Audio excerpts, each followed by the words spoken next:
மதுரை மீனாட்சி அம்மன் கோவிலோட east tower அம்மன் சன்னதி இருக்குல்ல, ஸோ அங்கே வந்திருக்கிறோம். ஸோ அங்கே உள்ள கைலாசா மதுரைக்கு தான் இப்போ வந்திருக்கோம். இந்த இடத்துல பார்த்தீங்கன்னா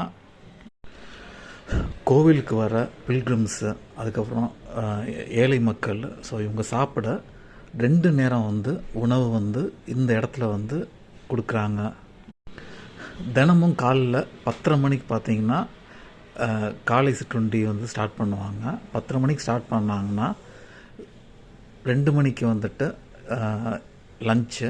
அந்த லஞ்ச் கிட்டத்தட்ட ஒரு 4 மணி வரைக்கும் சர்வ் பண்ணிட்டுருப்பாங்க. கிட்டத்தட்ட ஒரு 1000 பேர் தினமும் இங்கே சாப்பிட்டு போகிறதா சொல்கிறாங்க.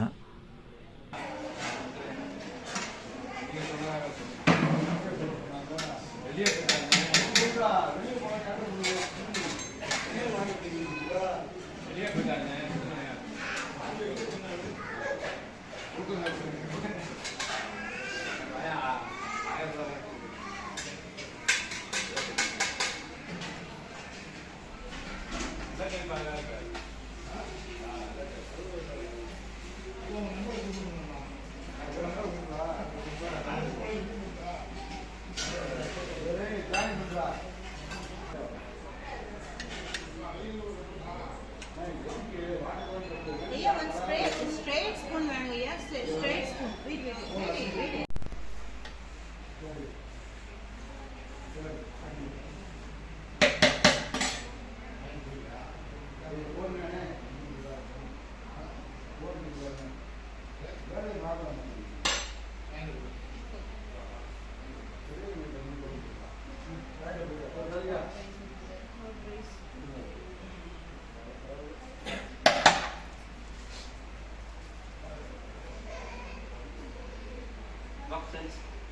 Yes.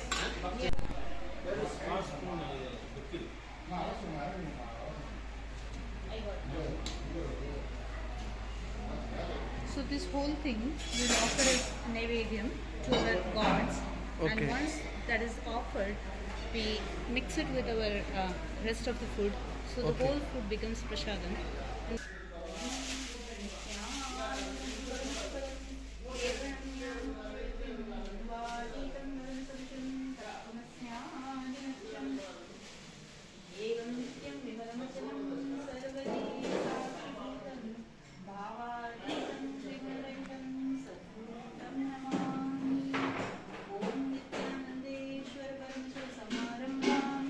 नित्यानंदेश्वरी परमशिवशक्ति मध्यमाम् अस्मदाचार्य पर्यन्तां वन्दे गुरुपरम्परां ललाटे कुकुन्द्रेण कृतकस्तु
சுகாதார முறையில் நல்ல ஒரு சைவ சாப்பாடு வந்துட்டு தினமும் இங்கே வந்து சர்வ் பண்ணிட்டுருக்குறாங்க. கிட்டத்தட்ட ஒரு 2 காய், 3 குழம்பு, 2 வெரைட்டி ரைஸு, ஒயிட் ரைஸு ஓட இங்கே சர்வ் பண்ணுறாங்க. சப்போஸ் இங்கே வர பக்தர்களுக்கு நீங்கள் ஏதோ ஒரு வழியில் கான்ட்ரிபியூட் பண்ணணுன்னு நினைக்கிறீங்கன்னா, நீங்கள் தாராளமாக நீங்கள் இதில் பார்க்குற அந்த QR கோடுக்கு உங்களால் முடிஞ்ச தொகையை வந்து கைலாசா மதுரைக்கு வந்து கான்ட்ரிபியூட் பண்ணலாம்.